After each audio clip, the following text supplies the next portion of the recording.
Uzbekistan is building a brand new city for millions right next to its capital. It promises jobs, growth, and a fresh start for the entire country. But the city depends on something Uzbekistan is already running out of. And that city is called New Tashkent.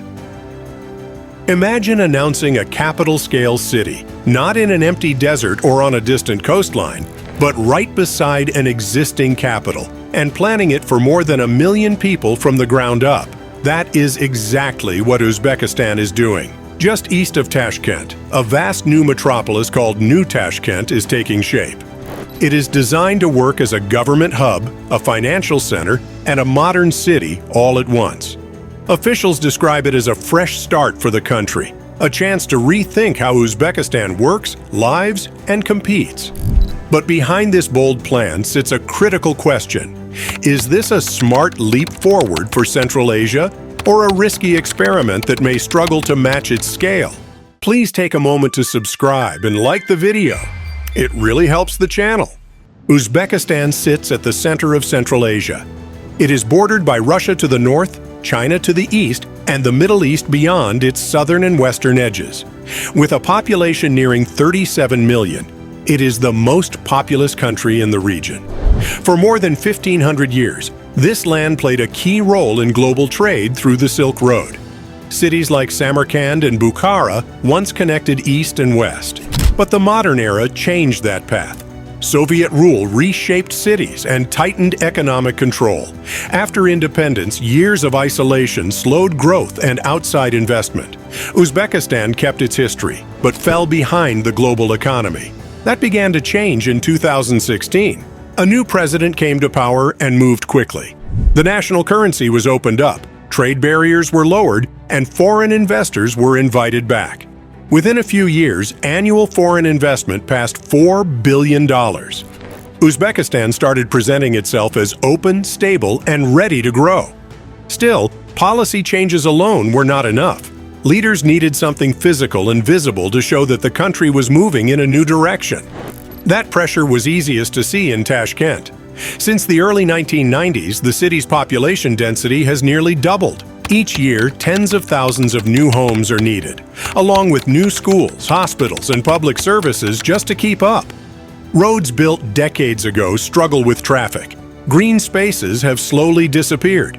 By 2023, Tashkent ranked near the bottom of global livability indexes. Fixing these problems while the city keeps growing would take decades. Faced with that reality, planners chose a different path.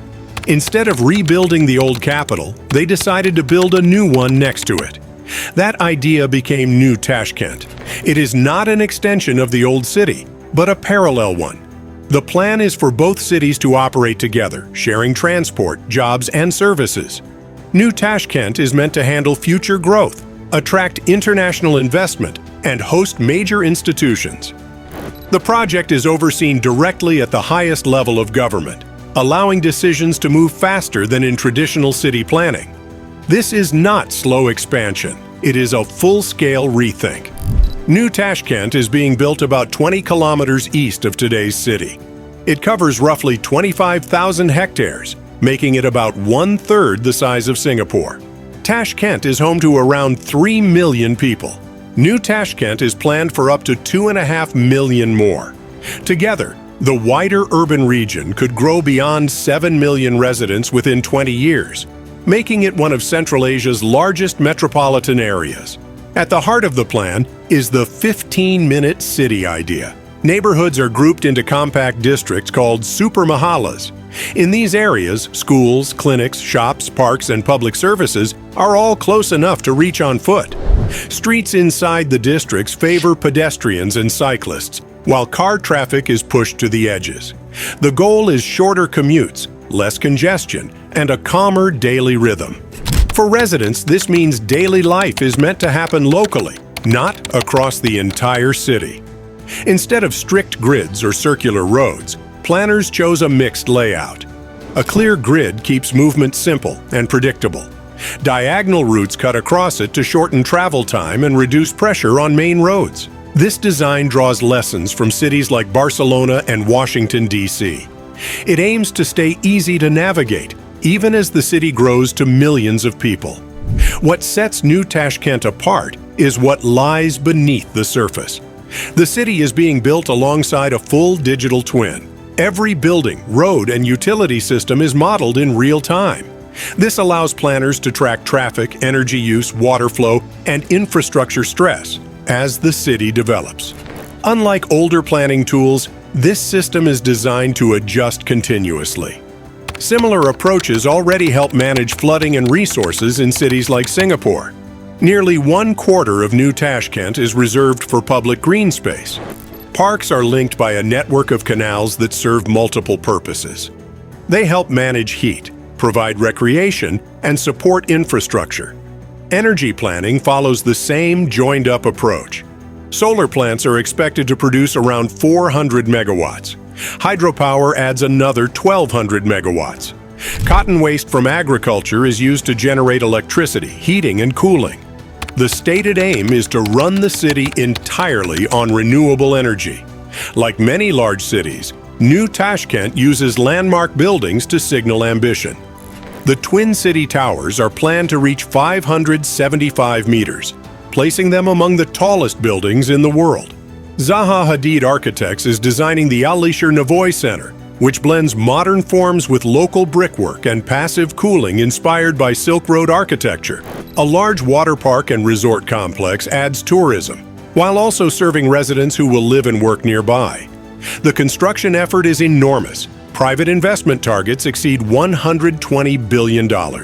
District 1 alone covers 6,000 hectares and received approval in mid-2024, with land sales already in progress. By 2028, more than 20 renewable energy projects are expected to deliver over 2 gigawatts of power. Metro lines are already being extended toward the site, connecting New Tashkent to the existing city before its first neighborhoods are fully complete. Speed matters. Each year, about 250,000 people reach working age in Uzbekistan. Many young graduates struggle to find jobs that match their education. Employment growth has not kept pace with population growth. New Tashkent is meant to change that. In the short term, it creates work through construction. Over time, it is expected to support jobs in technology, education, public services, and clean energy.